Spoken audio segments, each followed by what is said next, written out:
साथ ही यहाँ पर उपस्थित मेरे आदरणीय विशिष्ट पात्रताओं को धारित किए हुए मुख्य अतिथि, मेरी आदरणीय माताएं, बहनें एवं प्यारे बच्चों व इस कार्यक्रम की व्यवस्था में लगे हुए प्रथम से अंतिम श्रेणी तक के सभी व्यक्तित्वों को मेरे सादर जय माता की प्रणाम। जैसा कि आज के पावन पर्व की सायकालीन मेला में बच्चों एवं मेरे आदरणीयों का संयुक्त रूप से जैसे चिंतन यहाँ से दिए जा रहे हैं वह बहुत ही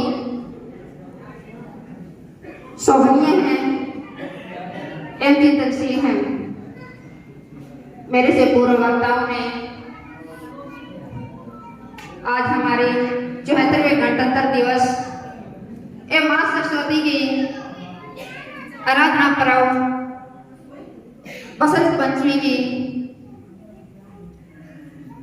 और एक धर्म योद्धा राष्ट्रभक्त वीर हकीकत राय के बलिदान दिवस की सामूहिक रूप से श्रद्धांजलि यहाँ पर अर्पित की गई। बहुत ही अच्छा लगा। मेरे से पूर्व मेरे आदरणीय ने कहा कि इन सभाओं का आयोजन चिंतन करने के लिए होता है कि हम उन विचारों पर चिंतन करें कि क्यों ना हमारे घरों में भी वह धर्म योद्धा पैदा हो। क्यों आज हमारा समाज पतन के मार्ग पर जा रहा है? क्यों हमारे युवा नशे जैसे महामारी से ग्रसित होकर पतन के मार्ग पर जा रहे हैं? आज मानवीय जीवन जो है अव्यवस्थाओं से ग्रसित होकर पतन के मार्ग पर जा रहा है, उसका मूल कारण हमारी मानवीय जीवन शैली है। क्योंकि हम अपने बच्चों को, हम अपने परिवार को वो आध्यात्मिक वातावरण ही प्रदान नहीं कर पाते कि वो चेतनाएं हमारे घरों में जन्म लेकर धर्म की रक्षा करें, मानवता की सेवा के लिए कार्य करें, राष्ट्र की रक्षा के लिए कार्य करें। आज जब बच्चे का जन्म होता है, जब विवाह जैसा 16 संस्कारों में से एक प्रमुख संस्कार होता है, उन संस्कारों के आयोजनों पर क्या होता है? शराब परोसी जाती है, मांसाहार का सेवन किया जाता है।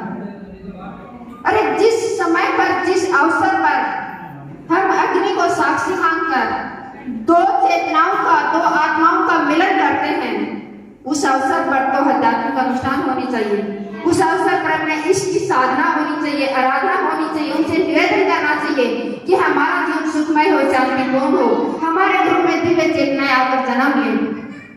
लेकिन जब बच्चे के जन्म दिवस जैसा पावन पुनीत अवसर होता है, उस समय क्या होता है? उस समय भी वही हाल होता है। बच्चे की छठी का जो अवसर होता है, 10वें दिन का जो अवसर होता है, उस पर बिना शराब के तो वो त्योहार ही नहीं बनता, वो अवसर कोई भी नहीं मनाया जाता। अरे जिस चेतना का हमारे घर में आगमन हो रहा है, उस पर हमारे घर का वातावरण आध्यात्मिक होना चाहिए, सात्विक होना चाहिए। हमारे इष्ट के संगीत में, हमारे इष्ट की संगीत में ध्वनि से गुंजारण होना चाहिए। हमें अपने देवताओं को, अपने पूर्वजों को, अपने इष्ट को ध्यान करना चाहिए ताकि वो चेतनाएं हमारे घरों में जन्म लें। ऐसा ही जो आज हमारे समाज का पतन होता जा रहा है, उसमें कहीं ना कहीं हमारा और आपका भी सहयोग है। क्योंकि हम आप सब भी जो हमारे समाज में जो भी विषम परिस्थितियां हैं, उनकी तरफ ध्यान ही नहीं दे पाते।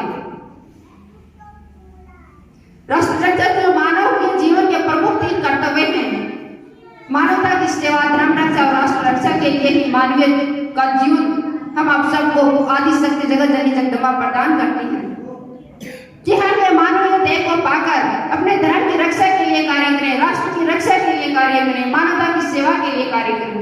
लेकिन आज हम सब भौतिकतावाद में फंसकर अपने जीवन शैली को, अपने जीवन को यूं ही गवा देते हैं। अरे इस नश्वर जगत में अनेकों चेतनाएं जन्म लेती हैं, अनेकों मनुष्य जन्म लेते हैं, लेकिन वो आते हैं, जन्म लेते हैं, मर चले जाते हैं, उनको कोई याद नहीं करता। लेकिन वीर हकीकत राय जैसे धर्म योद्धा को हम आप सब आज भी सायकालीन मेला में याद कर रहे हैं। उसके पीछे का कारण क्या है? उसके पीछे का मूल कारण है कि उन्होंने धर्म की रक्षा के लिए मात्र 13 वर्ष की उम्र में अपने प्राणों को बलिदान कर दिया। अरे वो धर्म योद्धा हम आप सबको बनना है, वो राष्ट्रभक्त हम आप सबको बनना है। उसके लिए हमें कोई अलग से कार्य नहीं करना, अपने प्रत्येक की, अपने मानवीय जीवन शैली में सिर्फ परिवर्तन करना है। हम जहाँ भी जैसे भी हैं, जिस भी कार्य में हम संलग्न हैं,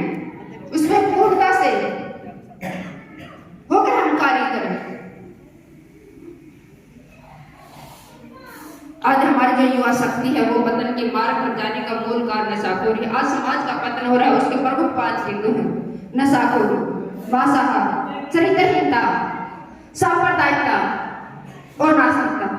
हमारे बच्चे नास्तिक होते जा रहे हैं। जब हमारे बच्चों में नास्तिकता आएगी तो धर्म का ही, आप मानते हैं कि धर्म का अपमान करते तो स्वतः ही करेंगे। क्योंकि आज हम आप सब देखते हैं कि धर्म पर किस तरह से दुष्प्रचार किया जा रहा है, हमारे ऋषियों पर किस प्रकार से दुष्प्रचार किया जा रहा है। राष्ट्र रक्षा की जब बात आती है, जब हम एक अच्छे नेतृत्व का चयन करने की बात आती है, तो फिर हम अपनी सांप्रदायिकता में, अपनी जातीयता में, अपने गोत्र में, अपने समाज में फंसकर एक ऐसे नेतृत्व का चुनाव कर लेते हैं कि जिससे हमें आगे आने वाले समय तक उसके दुष्परिणामों को भोगना पड़ता है। समय के अभाव में यहाँ पर उपस्थित मेरे आदरणीयों से सायकालीन गणतंत्र दिवस की इस पावन बेला पर, मां सरस्वती के आराधना पर्व पर और एक राष्ट्रभक्त, तो कितना पावन पुनीत दिवस आज गणतंत्र दिवस का जो मिल रहा है कि उनकी चेतना को भी मां भगवती एक अच्छी योद्धा के रूप में पुनः हम आप सबके समाज के बीच में जन्म देकर ऐसे ही धर्म योद्धा हम अपने समाज में तैयार कर सकें, जिससे कि हमारा समाज उन्नति के पथ पर बढ़ सके। थोड़ा सा समय और लेना चाहूंगी कि मेरे से पूर्व वक्ता ने कहा कि कितने ही हमारे देश के राष्ट्रभक्तों ने अपनी बलिदानी दी। एक बार विचार करना, उनको कितनी पीड़ाएं दी गई थी, उन पीड़ाओं को सोच भरकर हमारे रोंगटे खड़े हो जाते हैं। अरे एक चिमटी के रोंगटे को खींचा गया था, उंगलियों के नाखूनों को खींचा गया था।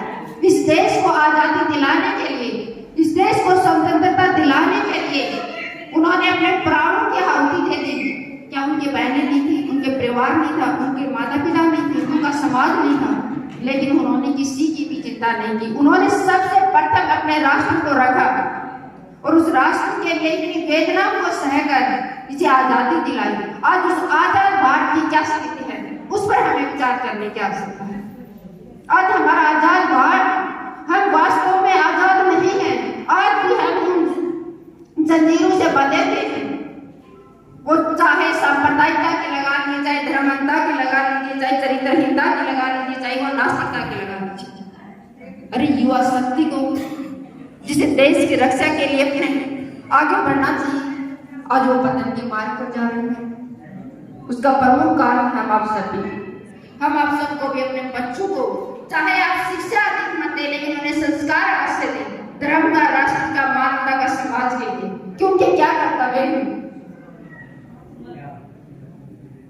तो इस सायकालीन बेला में मेरा आप सभी से निवेदन है कि आज अपना समाज जो पतन के मार्ग पर जा रहा है, हम आप सबको संगठित होकर, अभी मेरे से पूर्वादरणीय ने कहा था कि एक संगठन बनकर हम तैयार करेंगे, तो संगठित होकर अपने समाज के लिए कार्य करते हुए अपने समाज को एक अच्छे, अपने मानवीय जीवन शैली में परिवर्तन करते हुए एक अच्छे समाज का निर्माण करना है। इन्हीं शब्दों के साथ सभी को मेरा सादर प्रणाम, स्वागत है।